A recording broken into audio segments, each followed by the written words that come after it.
قوة إلا بالله العلي العظيم. أعوذ بالله من الشيطان اللعين الرجيم. بسم الله الرحمن الرحيم. الحمد لله رب العالمين، والصلاة والسلام وتحية والإكرام على النبي المكي المدني القرشي الهاشمي الأبتهي الذي سمي في السماء أحمد وفي الأرض بأبي القاسم محمد، ثم الصلاة والسلام والتحية والإكرام على بيته الكرام الذين أذهب الله عنهم الرجس وطهرهم تطهيرا، ولعنة الدائمة على أعدائهم أجمعين من يومنا هذا إلى قيام يوم الدين. أما بعد، فقد قال الله الحكيم في كتابه المجيد: ما هو شفاعة ورحمة للمؤمنين. بسم الله الرحمن الرحيم. ومن ورائهم برزخ إلى يوم يبعثون. صلوات پڑھیں محمد. عزیزان گرامی قدر، جیسا کہ آپ جانتے ہیں کہ آج جس سرزمین پر آپ تشریف فرما ہیں یہ وہ مقدس سرزمین ہے کہ جس کو وادی السلام کہا جاتا ہے، اور واقعاً خوش نصیب ہیں وہ افراد کہ جو اس سرزمین پر آتے ہیں، خواہ زندہ ہونے کی حالت میں آ کر اپنے مولا و آقا کی زیارت کرتے ہیں، مرنے کے بعد جو ہے ان کی روحیں یہاں تشریف لاتی ہیں، چونکہ ہر مومن کی خواہش یہی ہوتی ہے، ہر چاہنے والے کی خواہش یہ ہوتی ہے کہ زندگی میں ایک بار اپنے مولا کی زیارت ضرور کریں، اور اگر وہ زندہ نہیں ہے تو کم از کم اس کی خواہش یہ ہوتی ہے کہ مرنے کے بعد اس کی روح ضرور بضرور اس خوش نصیب، اس عظیم اور بابرکت اور مقدس سرزمین پر آئے. اور یقیناً آج شب جمعہ کی جو بہت بافضیلت رات ہے، یوں تو روایتوں میں شب جمعہ اور روز جمعہ دونوں کو جو ہے بافضیلت قرار دیا گیا ہے، اور جیسا کہ آپ جانتے ہیں کہ وہ روحیں یا وہ افراد کی جو اس دنیا سے چلے جاتے ہیں، تو روایت یہ بتاتی ہے کہ اگر انسان روز جمعرات یعنی شب جمعہ اور جمعہ کے دن اگر اس دنیا سے جاتا ہے تو خداوند عالم اس کے جو ہے عذاب کو معاف کر دیتا ہے، اس کے گناہوں کو معاف کر دیتا ہے، اس سے عذاب قبر کو ہٹا لیتا ہے. اور جیسا کہ روایات میں خود آیا، خود چھٹے امام علیہ السلام نے فرمایا کہ اگر انسان شب جمعہ یا روز جمعہ اس دنیا سے جاتا ہے تو خداوند عالم عذاب قبر کو اس سے ہٹا دیتا ہے، دور کر دیتا ہے. بہت ساری روایتیں ہیں کہ جو امام علیہ السلام سے موجود ہیں، اور خود چھٹے امام علیہ السلام نے واضح طور پر یہ بیان فرمایا کہ شب جمعہ خداوند عالم نے اس عظیم شب کو یہ شرف بخشا ہے کہ آج کی شب جو افراد اس دنیا سے چلے جاتے ہیں تو اس شب کی عظمت یہ ہے، یوں تو زندوں کے لیے بھی باعظمت شب ہے کہ آج کی شب ایک فرشتہ جو ہے آسمان سے جو ہے ندا دیتا ہے، عرش الہی سے ندا دیتا ہے کہ آج کی شب کون ہے کہ جو اپنے گناہوں کی معافی طلب کرے، آج کی شب کون ہے کہ جو اپنے لیے رزق طلب کرے، آج کی شب کون ہے جو مریض ہے اپنے لیے جو ہے شفا طلب کرے. اور جو بھی انسان دعا کرے خداوند عالم فرشتہ کہتا ہے کہ اس کی ہر حاجت کو، خواہ رزق کے سلسلے میں ہو، خواہ مرض کے سلسلے میں ہو، خواہ کسی تکلیف کے سلسلے میں ہو، خواہ گناہ کے سلسلے میں، خداوند عالم آج کی شب یعنی شب جمعہ کے صدقے میں خداوند عالم اس کی تمام حاجتوں کو قبول کرتا ہے. یہاں تک کہ وہ فرشتہ روایتیں کہتی ہیں کہ شب جمعہ اول شب سے آخر شب تک عرش الہی سے آواز دیتا ہے. لیکن اگر انسان دعا نہ کرے تو کہتا ہے کہ واہ ہو، بدبخت ہے وہ انسان، بدنصیب وہ انسان کہ خداوند عالم نے اس کو ایک ایسی شب عطا کی کہ جس میں اس کے گناہوں کو معاف کر دیا جائے، اس کے گناہوں کو جو ہے عفو درگزر کر دیا جائے، لیکن اس نے جو ہے اپنے لیے عفو درگزر طلب نہیں کی، اس نے استغفار نہیں کیا، اس نے اپنے لیے معافی طلب نہیں کی. یہاں تک عزیزان گرامی ایک روایت کی جو پانچویں امام علیہ السلام سے کہ آپ نے خود فرمایا کہ جو بھی خداوند عالم نے جتنے بھی ایام رکھے ہیں، جتنے بھی دن اور راتیں رکھے ہیں، ان دنوں اور راتوں میں شب جمعہ کو خداوند عالم نے منور قرار دیا ہے، اور روز جمعہ کو خداوند عالم نے بابرکت، حسین اور مقدس قرار دیا ہے. لہذا یہ وہ رات اور یہ وہ دن ہے کہ جب خداوند عالم انسان کی دعا کو قبول کرتا ہے. یہاں تک کہ بعض جو ہے روایات میں آیا ہے کہ دعا کا جو سلسلہ ہے نہ صرف یہ کہ جو ہے شب جمعہ تک برقرار رہتا ہے قبولیت دعا کا، نہیں، بلکہ یہاں تک روایت کہتی ہے کہ آخر جمعہ تک، یعنی غروب شمس، جس دن روز جمعہ ہے، غروب شمس ہونے تک اگر انسان دعا کرتا ہے تو یہ وہ لمحے ہیں کہ جس میں خداوند عالم انسان کی دعاؤں کو قبول کرتا ہے۔ اور نہ صرف یہ کہ قبول کرتا ہے، یعنی خداوند عالم نے اس رات کو، یعنی شب جمعہ کو، اور اس دن کو کہ جس کو بعد آنے والا ہے، جس کو ہم روز جمعہ کہتے ہیں، اتنا بابرکت قرار دیا، جیسا کہ آپ جانتے ہیں کہ خداوند عالم نے اس کو سید الایام قرار دیا، اور اس رات کو جو ہے تمام راتوں میں جو افضلیت بخشی، شب قدر، شب برات، شب عرفہ کے علاوہ۔ لیکن پھر بھی اس شب کی اہمیت اور فضیلت اپنی جگہ پر برقرار ہے کہ خداوند عالم توبہ کو قبول کرتا ہے، استغفار کو قبول کرتا ہے، یہاں تک کہ روایت میں جو پانچویں امام سے روایت ہے کہ خداوند عالم اس رات کی عظمت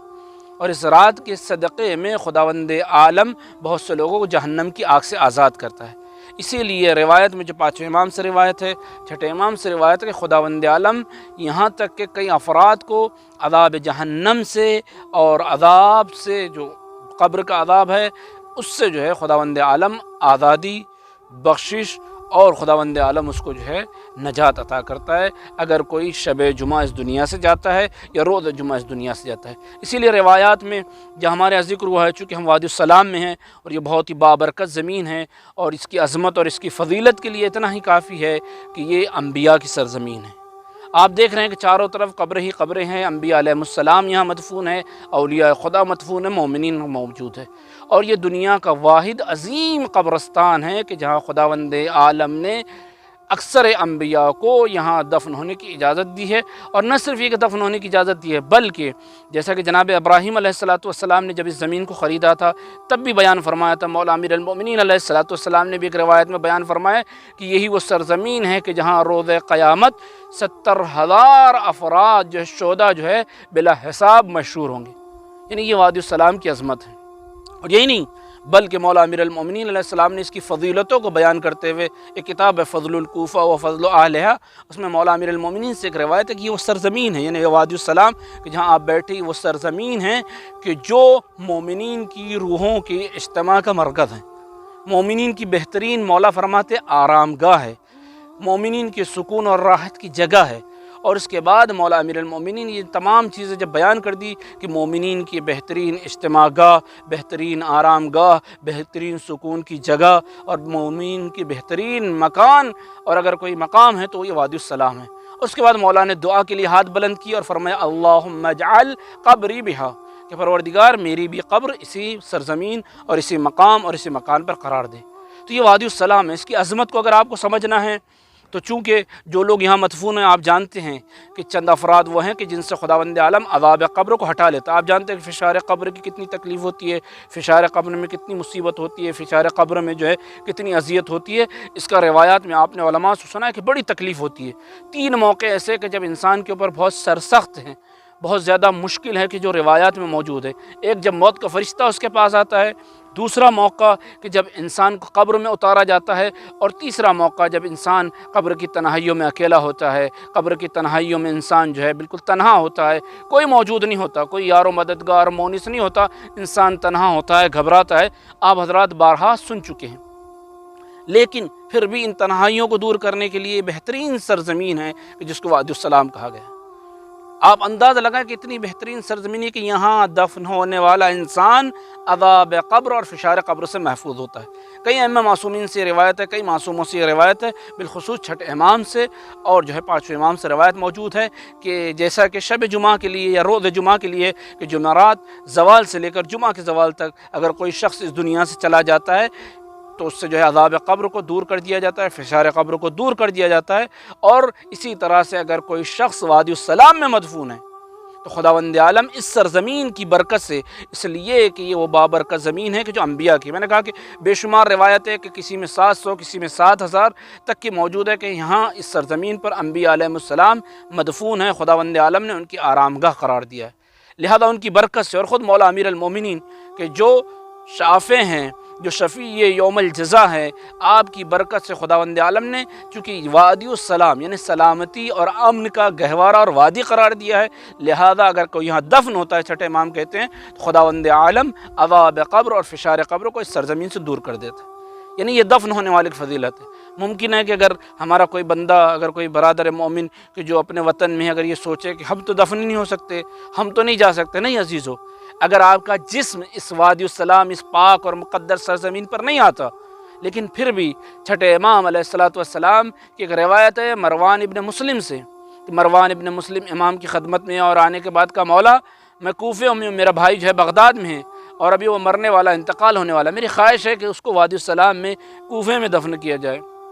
امام علیہ الصلوۃ والسلام نے کہا کہ کوئی بات نہیں، اگر اسے نہیں لا سکتے، اگر وہ نہیں آ سکتا، لیکن پھر بھی یاد رکھو کہ اگر مومن کہیں بھی مرے، خواہ وہ مشرق میں مرے، خواہ وہ مغرب میں مرے، کہیں بھی اگر مومن مرتا ہے تو خداوند عالم اس کی روح کو وادی السلام میں بھیجتا، خواہ دنیا میں کسی بھی خطے میں مرے، اس کی روح وادی السلام میں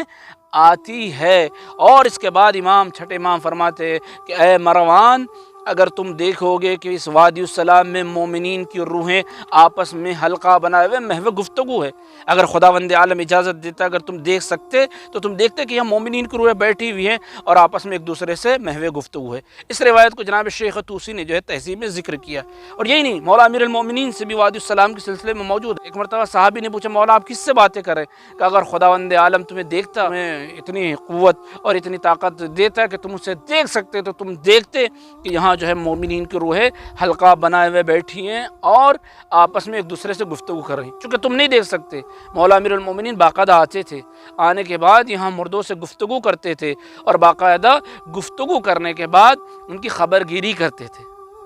خود جنگ صفین سے جب مولا امیر المومنین لوٹ رہے تھے تو اسی جب وادی السلام سے گزرے تو اپنے اصحاب سے کہا کہ ذرا دیر رک جاؤ۔ جب اصحاب رک گئے، مولا امیر المومنین قبروں کی طرف متوجہ ہوئے اور اہل قبور سے مولا نے سوال کیا کہ اہل قبور اپنے بارے میں خبر دو، اس لیے کہ تمہاری دنیا کی خبر یہ ہے کہ تمہاری دنیا جو ہے، اے قبروں میں سونے والوں، اے قبروں میں اور خاک نشین افراد، اے قبروں میں جو ہے آرام کرنے والوں، تمہاری دنیا کی خبر یہ ہے کہ تمہاری میراث تقسیم ہو چکی ہیں، تمہاری بیویاں دوسروں سے نکاح کر چکے ہیں اور تمہارے گھروں میں دوسروں نے بسیرا کر لیا ہے۔ اب تم اپنے بارے میں خبر دو کہ تم جو ہم سے پہلے آ چکے ہو، تمہارے بارے میں کیا خبر ہے۔ پھر اس کے بعد آپ اصحاب کی طرف متوجہ ہوئے اور آپ نے فرمایا جانتے ہو، اگر تم سن سکتے تو تم سنتے کہ یہ کہہ رہے ہیں کہ بہترین اگر کوئی زاد راہ ہے تو وہ تقویٰ ہے۔ یعنی اس کا مطلب یہ ہے کہ انسان کے لیے اگر کوئی قبر میں کوئی چیز کام آئے گی تو انسان کے لیے تقویٰ ہے، اعمال صالح ہے، خیر ہے، خیرات ہے۔ اور آپ جانتے ہیں کہ آپ نے بارہا بھی سنا ہے کہ جب انسان کو دفن کیا جاتا ہے تو دفن کرتے وقت انسان کے اعمال مجسم ہوتے ہیں، انسان کی اولاد، اور انسان سب سے سوال کرتا ہے۔ انسان کا مال کہتا ہے کہ میں تمہیں کفن دے سکتا ہوں، لیکن اس کے اعمال کہتے ہیں کہ قبر میں تمہارے ساتھ ساتھ رہوں۔ یعنی انسان کے ساتھ اگر کوئی چیز ہے تو اس کے ساتھ اس کے اعمال ہیں۔ تو مولا امیر المومنین نے اسی وادی السلام میں اپنے اصحاب کو متوجہ کروایا کہ اگر تمہارے لیے کوئی چیز کا آرامد ہے تو وہ تمہارے اعمال ہیں۔ تو عزیزوں اور دوستوں، یہ مرحومین کے جو یہاں سوئے ہوئے ہیں، آرام کر رہے ہیں، تو یقیناً یہ شہر خاموشہ، یہ آرام گاہ کہ جہاں مومنین کی روحیں موجود ہیں۔ اور واقعاً دنیا میں جب بھی کوئی مومن مرتا ہے، ایک روایت میں مولا امیر المومنین علیہ الصلوۃ والسلام نے ارشاد فرمایا ہے کہ جب بھی کوئی مومن اس دنیا سے جاتا ہے تو کیا کہا جاتا ہے؟ اس کی روح سے کہا جاتا ہے الحقی وادی السلام بوادی السلام۔ اس مومن کی روح سے کہا جاتا ہے کہ تم اس سرزمین سے ملحق ہو جاؤ۔ کیوں؟ کہ اس لیے کہ فإنہا روضۃ من ریاضۃ جنت عدن، اس لیے کہ یہ وادی السلام جنت عدن کا ایک حصہ ہے۔ آپ جانتے ہیں کہ جنت کی بہت سارے قسمیں ہیں یا یوں درجات ہیں، یوں کہا جائے، جنت عدن ہے، جنت نعیم ہے، جنت خلد ہے، یہ تمام جنتیں ہیں۔ تو مولا امیر المومنین علیہ الصلوۃ والسلام نے کیا کہا کہ یہ جنت عدن کا ایک حصہ ہے۔ تو اس کا مطلب یہ ہے کہ جب انسان اس دنیا سے جاتا ہے، جب اس کی روح آتی ہے تو گویا یہ وادی السلام دراصل جنت ہو جاتی ہے، یوں کہا جاتا ہے کہ جنت کا مکان ہو جاتا ہے۔ اور جیسا کہ اس سے پہلے والی روایت میں نے آپ حضرات کی خدمت میں بیان کی کہ مولا امیر المومنین علیہ الصلوۃ والسلام نے کیا فرمایا کہ یہی وہ سرزمین ہے پاک اور مقدس وادی السلام ہے کہ جو مومنین کی روحوں کا اجتماع کا مرکز ہے۔ تو اس کا مطلب یہ ہے کہ انسان کی روحیں، مومنین کی روحیں یہاں آتی ہیں۔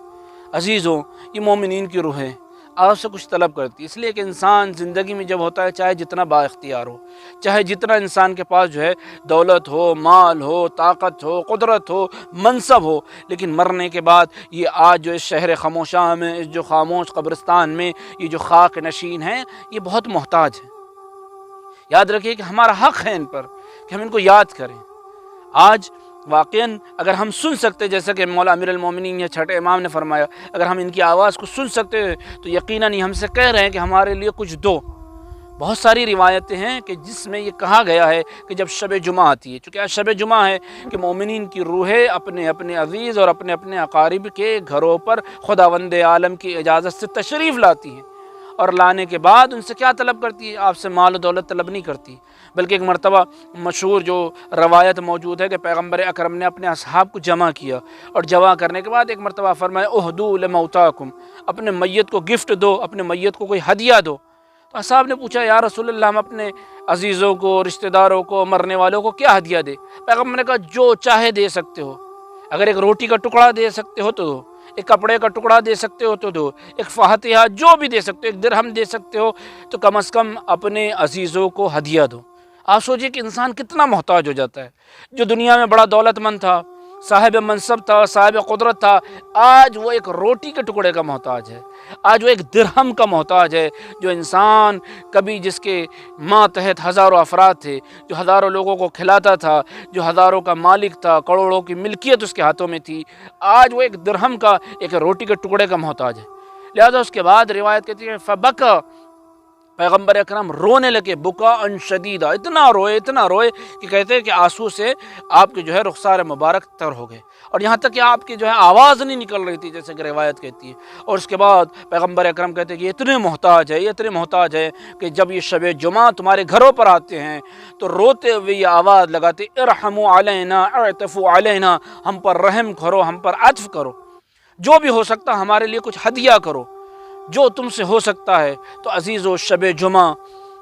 اپنے مرحومین کو یاد کرے، بڑے محتاج ہو جاتے ہیں۔ یہ روحیں آنے کے بعد آپ سے کہتی ہے کہ اگر قرآن کا سورہ پڑھ سکتے ہو تو سورہ پڑھ کر، اگر جو بھی تم سے پاسبل ہے، جو بھی تم سے ممکن ہے، ہمارے لیے ہدیہ کرو۔ واقعاً کتنی محتاجی ہے، کتنی پریشانی ہے ان لوگوں کے لیے کہ جو قبروں میں سو رہے ہیں۔ تو اپنے عزیزوں کو یاد کریں آج شب جمعہ، ان کو کس طرح سے یاد کریں؟ قرآن کے ذریعے سے یاد کریں، دعا کے ذریعے سے یاد کریں، جس طرح سے ہو سکتا ہے ان کے لیے صدقہ دے کر آپ ان کو یاد کریں، یا مختلف جو طریقے ہمارے روایات میں، احادیث میں ائمہ معصومین علیہ الصلوۃ والسلام نے بیان کیے اپنے مردوں کو اور اپنے عزیزوں کو یاد کرنے کے، ان طریقوں سے آپ یاد کر سکتے ہیں۔ لیکن مرنے کے بعد جو سب سے زیادہ انسان کے اوپر حقوق ہے اپنے عزیز، اپنے رشتہ داروں میں، اور سب سے زیادہ عزیز اور رشتہ داروں میں والدین کے لیے جو حقوق ہیں، وہ 3 طرح کے حقوق ہیں۔ یاد رکھیں کہ مرنے کے بعد اگر آپ نے اپنے والدین کے ان حقوق کو پورا نہیں کیا تو جس طرح سے انسان زندگی میں عاق ہوتا ہے، جیسا کہ 5 امام علیہ الصلوۃ والسلام نے فرمایا، ممکن ہے کہ اگر ان حقوق کو ہم مرنے کے بعد ادا نہ کریں تو ممکن ہے کہ مرنے کے بعد بھی عاق ہو جائیں۔ سب سے پہلا حق کہ ہم اپنے والدین کی قبروں کی زیارت کے لیے جائیں، اس لیے کہ وہ خوش ہوتے ہیں۔ خود ایک روایت میں کہ زوروا موتاکم، اپنے جو ہے مرنے والوں کی زیارت کرو، فإنہم یفرحون بزیارتکم، اس لیے کہ جب ان کی تم قبروں پہ جاتے ہو، اپنے باپ کی، اپنی ماں کی، اپنے بھائی کی، اپنے کسی عزیز کی قبر پر تم جب جاتے ہو تو چونکہ وہ مردہ نہیں ہیں، وہ زندہ ہیں، تمہاری آواز کو سن رہے، لہذا تم جاتے ہو تو وہ خوش ہوتے ہیں۔ فإنہم یفرحون بزیارتکم، اور خوش ہونے کے بعد عزیزوں اور دوستوں وہ بہت خوش ہوتے ہیں، آپ ان کے لیے دعا کرتے، وہ آپ کے لیے دعا کرتے ہیں۔ اسی لیے بعض روایتوں میں ملتا ہے اگر انسان کو کوئی پریشانی ہو، کوئی مشکل ہو، اگر وہ اپنے والدین کی قبر پر جائے اور دعا کرے، اور والدین جب اس کے لیے دعا کرتے ہیں تو خداوند عالم ان کے صدقے میں اس کی دعا کو قبول کرتا ہے۔ تو پہلا حق یہ ہے کہ ہم ان کی زیارت کے لیے جائیں۔ دوسرا حق یہ ہے، جیسا کہ خود پیغمبر نے فرمایا، ان کے لیے کوئی ہدیہ، کوئی گفٹ، کوئی تحفہ لے جائیں۔ وہ کیا ہے؟ قرآن ہے، صدقہ ہے، نماز ہے۔ اب مستحب حقوق اور واجب حقوق، اگر کسی کے والدین کی نماز قضا ہے تو انسان کو چاہیے کہ وہ نماز تمام کروائے، اگر روزے قضا ہیں تو روزے کی قضا کروائے، یہ ہمارا حق ہے۔ اگر انسان کے پاس پیسہ ہے تو پیسے کے ذریعے سے کروائے، نہیں تو خود جو ہے انسان ادا کرے۔ ہم مستحب حقوق کرواتے ہیں، مرنے کے بعد اولاد مستحب حقوق کا خیال رکھتی ہے، قرآن پڑھواتی ہے، مجلسیں کرواتی ہے، کھانا کھلواتی ہے، 10واں 20واں چہلم برسی کرتی ہے، لیکن ایک کام جو ہم اپنے عزیز رشتہ دار بالخصوص والدین کے لیے نہیں کرتے کہ ان کے جو واجب حقوق جو دنیا میں انہوں نے چھوڑ دیے اس کو ادا نہیں کرتے۔ بالخصوص نماز، روزہ، حج، زکوٰۃ جو ان کا باقی ہیں، یاد رکھیے کہ اگر آپ نے مجلس کی یقیناً ان کو ثواب ملے گا، یقیناً اس کا فائدہ ملے گا. آپ نے قرآن دیا یقیناً اس کا ثواب ملے گا، یقیناً آپ نے جو ہے سورہ پڑھا، صدقہ دیا، اس کا ثواب ملے گا. لیکن اگر ان کے واجب حقوق باقی ہے تو عزیزو یاد رکھیے کہ جو عذاب جو انہوں نے واجب حقوق چھوڑے ہیں، چاہے وہ نماز ہو، چاہے خدا کا حق ہو، چاہے وہ رسول کا حق ہو، چاہے وہ اہل بیت کا حق ہو، چاہے مومنین کا حق ہو، اگر انہوں نے ترک کر دیا ہے تو اس کا عذاب ان کو ملتا رہے گا، خواہ جنت میں ہی کیوں نہ ہو. اس سے بہت سارے واقعات روایت میں موجود ہے، چاہے کو ان کی قبر چونکہ جنت کا ایک حصہ بن جاتی ہے، لہٰذا وہ اگرچہ جنت میں ہی ہیں، قبر میں ان کی جنت ہی ہے، لیکن پھر بھی اس عذاب میں مبتلا رہتے واجب حق کے بنا پر. لہذا آپ کوشش کریں کہ جہاں آپ مجلس کروا رہے ہیں، جہاں آپ اور دیگر کام کر رہے ہیں، ان کے لیے صدقہ اور خیرات کر رہے ہیں، قرآن پڑھوا رہے ہیں، تو ان کے لیے نماز، روزہ اور واجب ان کے حقوق کو ادا کرنے کی کوشش کریں کہ ہمارا حق ہے. اور تیسری چیز کہ ہم ان کے لیے دعا کریں، اس لیے کہ آج ہم بیٹھے ہوئے ہیں اس مقدس سرزمین پر کہ جس کو وادی السلام کہا جاتا ہے، اس پاک سرزمین پر ہم دعا کریں ان مرحومین کے لیے، بالخصوص ان کے لیے کہ جن کا کوئی وارث موجود نہیں ہے. اس لیے کہ یہ وہ سرزمین ہے کہ جہاں ارواح مومنین کا مجتمع ہے، یہاں وہاں ہے کہ جب مومنین جمع ہوتے ہیں اور جمع ہونے کے بعد ہماری طرف نگاہ کرتے ہیں، لہذا ان کے لیے بھی دعا کریں کہ جو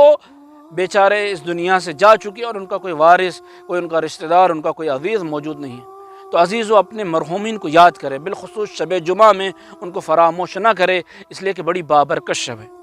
اور اتنی عظمت والی شب ہے. اور بالخصوص شب جمعہ میں بھی جب سحر کا وقت ہوتا ہے، جب انسان نماز شب کے لیے اٹھتا ہے، یہ وہ وقت ہوتا ہے کہ جب انسان کی دعا جلد قبول ہوتی ہے. یوں تو شبوں میں شب جمعہ اور شب جمعہ میں بھی سحر کا وقت کہ جس میں انسان کی دعا قبول ہوتی ہے،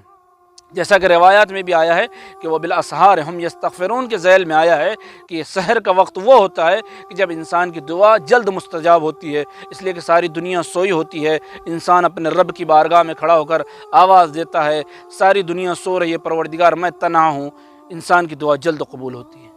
اور انسان اگر نماز شب کے ساتھ اگر دعا کرتا ہے تو آپ سوچئے کہ شب جمعہ، نماز شب، تو کتنی عظیم فضیلت ہوگی ان مرحومین کے لیے، ان مردوں کے لیے. اور یاد رکھیے کہ نہ صرف یہ کہ مردوں کے لیے بلکہ زندوں کے لیے بھی فائدہ مند ہے. آپ جانتے ہیں کہ نماز شب کی کتنی فضیلت ہے، عظمت ہے. بس مجھے زیادہ نہیں کہنا ہے، اتنا ہی کہنا ہے کہ وہ نماز شب کی اہمیت کے لیے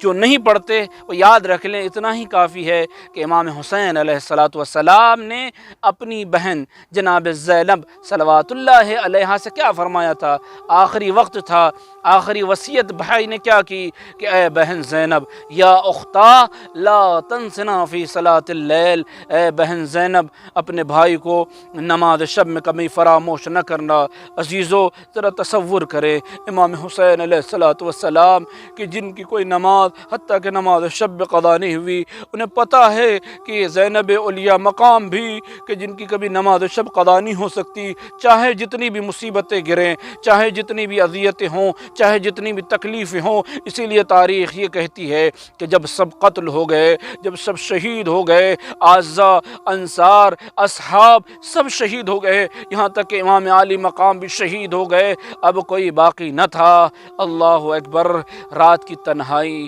شام غریبہ جب آئی، جناب زینب اٹھی، اٹھنے کے بعد اپنے بھائی کو بہت یاد کیا. اللہ اکبر. نصف شب کے بعد جب نماز شب کے لیے جناب زینب صلوات اللہ علیہا کھڑی ہوئی، کیسے کھڑی ہو؟ خیمے جلے ہوئے ہیں، خاک کربلا پر تیمم کیا. تنہائی نے، بے کسی نے زینب کو سہارا دیا. بھائی بہت یاد آیا. ایک مرتبہ گنج شہیدہ میں چاروں طرف نگاہ کی، نماز شب زینب نے تمام کی. اللہ اکبر. کربلا میں جناب زینب نے جب نماز تمام کی، ایک مرتبہ دعا کے لیے ہاتھ بلند کیے، ربنا تقبل هذا القربان، پروردگار زینب کی ان قربانیوں کو قبول فرما. پروردگار زینب اب سب قربانیاں پیش کر چکی ہے، اپنے اکبر کی قربانی، اپنے بھائی عباس کی قربانی، قاسم و محمد کی قربانی، اور آخر میں ماں جائے عزیز حسین کی قربانی بھی پروردگار زینب تیری بارگاہ میں دے چکی ہے.